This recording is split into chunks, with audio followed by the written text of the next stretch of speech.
নমস্কার দর্শকবৃন্দ, আপনারা দেখছেন Ashish tuition classes YouTube channel.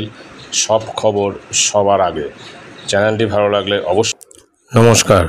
গত 14/8/2024 তারিখে government of West Bengal directorate of library সার্ভিসের পক্ষ থেকে সমস্ত স্কুলের ছাত্রছাত্রী তাদের জন্য একটি গুরুত্বপূর্ণ বিজ্ঞপ্তি জারি করেছে, সেটি আমি আপনাদের সঙ্গে শেয়ার করছি।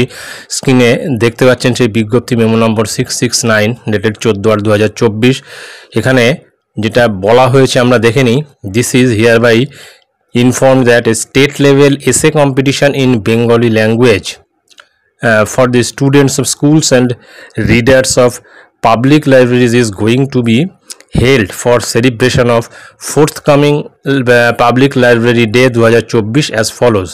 এখানে যেটি বলা হয়েছে যে 2024 সালের পাবলিক লাইব্রেরি ডে অনুষ্ঠিত হতে চলেছে এবং এই পাবলিক লাইব্রেরি ডেতে সমস্ত স্কুলের ছাত্রছাত্রী এবং পাবলিক লাইব্রেরির যারা পাঠক রয়েছেন তাদের এসে কম্পিটিশনের জন্য আহ্বান জানানো হচ্ছে এবং এটা কিন্তু স্টেট লেভেল এসে কম্পিটিশান হবে।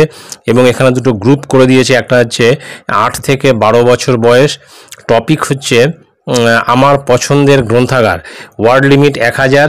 আর আরেকটা গ্রুপে রয়েছে 13 থেকে 18 বছর বয়স্ক ছাত্রছাত্রী হোক বা পাবলিক লাইব্রেরি রিডার্স হোক, সেক্ষেত্রে টপিক হচ্ছে আধুনিক সমাজ গঠনে সাধারণ গ্রন্থাগারের ভূমিকা, এক্ষেত্রে ওয়ার্ড লিমিট 1500। এবারে কতগুলি ফলোয়িং ক্রাইটেরিয়া এখানে দিয়ে দেওয়া হয়েছে, যেমন only students of schools and young readers less than 18 years of public libraries R allowed to participate in the competition. অর্থাৎ এই কম্পিটিশানে সমস্ত স্কুলের ছাত্রছাত্রীরা অথবা যারা পাবলিক লাইব্রেরি ইয়াং রিডার্স আছেন যাদের বয়স 18 বছরের নিচে, তারা কিন্তু এই কম্পিটিশানে অংশগ্রহণ করতে পারবে। ল্যাঙ্গুয়েজ অফ দি এসে বেঙ্গলি, অর্থাৎ এখানে কিন্তু শুধুমাত্র বাংলাতেই এসে লিখে বা এসে লিখতে হবে। আর ওয়ার্ড লিমিট যেটা একটু আগে বললাম অব দি এসে গ্রুপ এর জন্য হচ্ছে 1000 আর গ্রুপ বির জন্য হচ্ছে 1500।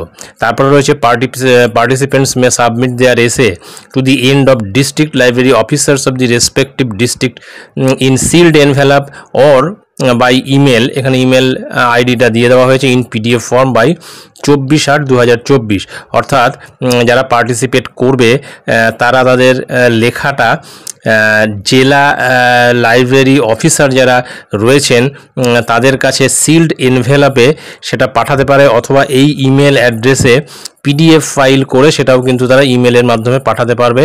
এবং এটা কিন্তু 24/8/2024 মধ্যে করতে হবে। Application form and rules are available in the website www.mils.wb.gov.in। এই যে ওয়েবসাইট, এখানে কিন্তু সমস্ত রুলস অ্যান্ড রেগুলেশনস এর মধ্যে কিন্তু বলা আছে, এখানে গিয়ে তারা দেখতে পারে। Successful participants from each group will be awarded in the occasion of central celebration of public library day on 31শে আগস্ট 2024 ইন কলকাতা। অর্থাৎ এই যে যারা পার্টিসিপেন্ট তাদের মধ্যে যারা নির্বাচিত হবে তাদেরকে কিন্তু পুরস্কৃত করা হবে এবং এটা কিন্তু 31শে আগস্ট কলকাতাতে এই পাবলিক লাইব্রেরি ডে কেন্দ্রীয়ভাবে সেলিব্রেট হবে, সেখানে কিন্তু তাদের পুরস্কৃত করা হবে। তারপরে রয়েছে director of library service West Bengal Dipankar Sinha IAS. অর্থাৎ পরিষ্কার বোঝা যাচ্ছে যে এই লাইব্রেরির ওপর একটা গুরুত্ব দিতে, গ্রন্থাগারের ওপর গুরুত্ব দেওয়ার জন্যই কিন্তু এই অনুষ্ঠানটা করা হচ্ছে এবং এতে কিন্তু ছাত্রছাত্রী, সমস্ত স্কুলের ছাত্রছাত্রী এবং পাবলিক লাইব্রেরির ইয়াং রিডার যারা রয়েছেন যাদের বয়স 18 বছরের কম, তারা কিন্তু এতে অংশগ্রহণ করতে পারবে। তো এটাই ছিল গুরুত্বপূর্ণ আপডেট যেটা আমি আপনাদের সঙ্গে শেয়ার করলাম। ধন্যবাদ।